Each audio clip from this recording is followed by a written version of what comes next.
प्यारे दोस्तों, आज हम इस वीडियो में विधानसभा के बारे में अध्ययन करेंगे। विधानसभा लेजिस्लेटिव असेंबली। तो लेजिस्लेटिव असेंबली का उल्लेख किस अनुच्छेद में किया गया है, पहले तो आपको यही ध्यान में आना चाहिए। और विधानसभा का जो साइज, मैक्सिमम साइज कितना हो सकता है। मैक्सिमम साइज कहने का मतलब है दोस्तों कि विधानसभा में मेंबर कितने हो सकते हैं, मैक्सिमम और मिनिमम। ऐसे जो प्रश्न आते हैं आपको मालूम ही होगा। तो विधानसभा में मैक्सिमम कितने सदस्य हो सकते हैं, तो संविधान के द्वारा यह निर्धारित किया गया है कि अधिकतम 500 सदस्य हो सकते हैं। लेकिन एक भारत का उत्तर प्रदेश एक ऐसा राज्य है जहां पर मैक्सिमम विधानसभा के सदस्यों की संख्या कितनी है, 403 ही है। तो भारत का सबसे बड़ा विधानसभा वाला सदस्य संख्या वाला राज्य कौन सा है, तो उत्तर प्रदेश है, जहां पर 403 सदस्य संख्या है। लेकिन संविधान के द्वारा मैक्सिमम सदस्य संख्या कितनी निर्धारित की गई, 500 तक हो सकता है। ठीक है। मिनिमम कितना हो सकता है दोस्तों विधानसभा में सदस्य संख्या, तो मिनिमम 60 निर्धारित किया गया है। ठीक है। मिनिमम किसी राज्य में विधानसभा की सदस्य संख्या कितनी हो सकती है, 60 हो सकती है। लेकिन कुछ अपवाद भी हैं, वो भी हम देखेंगे। तो और दोस्तों आपको ध्यान में रहना चाहिए कि विधानसभा का उल्लेख किस अनुच्छेद में किया गया है। तो विधानसभा का उल्लेख तो आपको अन्य जगह भी मिलेगा, लेकिन विधानसभा की जो स्ट्रक्चर है, संरचना का मतलब है दोस्तों उसमें सदस्यों की संख्या के बारे में जो कहां पर प्रावधान दिया गया है, तो उन सब चीजों को देखेंगे दोस्तों। तो विधानसभा की संरचना, तो लेजिस्लेटिव स्ट्रक्चर की बात कहां पर की गई है, ऐसे आर्टिकल आते हैं, डायरेक्टली आपसे पूछा जाता है। तो विधानसभा की संरचना का उल्लेख कहां पर किया गया है, तो विधानसभा की संरचना का उल्लेख दोस्तों अनुच्छेद 170 में किया गया है। अनुच्छेद 170 में क्या है, उल्लेख किया गया है। ठीक है।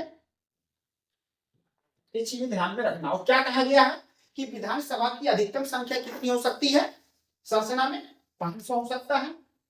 और विधानसभा की न्यूनतम संख्या कितनी हो सकती है, 60 हो सकता है। अब न्यूनतम जो है, मिनिमम का क्या है, अपवाद भी है। ठीक है। एक्सेप्शन क्या है, देखेंगे यहाँ पर राज्य या केंद्र शासित प्रदेश विधानसभा सीट। ठीक है। देखेंगे यहाँ पर क्या है, तो सिक्किम, सिक्किम में कितना है दोस्त, 32 विधानसभा सीट है। मिजोरम में कितना है, 40 है। गोवा में कितना है, 40 विधानसभा सीट है। पुडुचेरी में कितना विधानसभा सीट है, 30। दोस्तों आपको ध्यान में रखना है कि ये अपवाद है। ठीक है। पुडुचेरी क्या है, केंद्र शासित प्रदेश है। ठीक है। तो वहां पर कितना सदस्य संख्या है, 30। ठीक है। ये चीज ध्यान में रखना। तो पुडुचेरी क्या है दोस्तों, केंद्र शासित प्रदेश है। ठीक है। तो सिक्किम में कितना है, 32 है।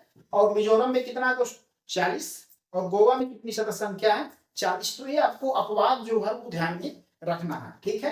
ये चीज आपको मालूम होना चाहिए। तो विधानसभा की संरचना का उल्लेख कहां पर किया गया, तो अनुच्छेद जो है 170 में दिया गया, आर्टिकल 170। ठीक है। और जानते होंगे दोस्तों आप लोग, विधानसभा के प्रतिनिधि जो प्रत्यक्ष रूप से जो है मतदान के माध्यम से चुनकर आते हैं, विधानसभा के प्रतिनिधियों को प्रत्यक्ष मतदान से वयस्क मताधिकार के आधार पर निर्वाचित किया जाता है। ऐसे भारत के नागरिक जो 18 वर्ष की आयु पूरी कर चुके हैं, 18 वर्ष की आयु हो चुका होगा, मतदान देने के लिए क्या होते हैं, योग्य होते हैं। ठीक है। ये चीजें आपको मालूम होना चाहिए। और विधानसभा का सदस्य बनने के लिए, इलेक्शन लड़ने के लिए न्यूनतम आयु कितनी होनी चाहिए, तो 25 वर्ष, 25 ईयर्स जो है होना चाहिए। ठीक है। और वोट डालने का मिनिमम आयु कितना है, 18 वर्ष, आपको बताएंगे।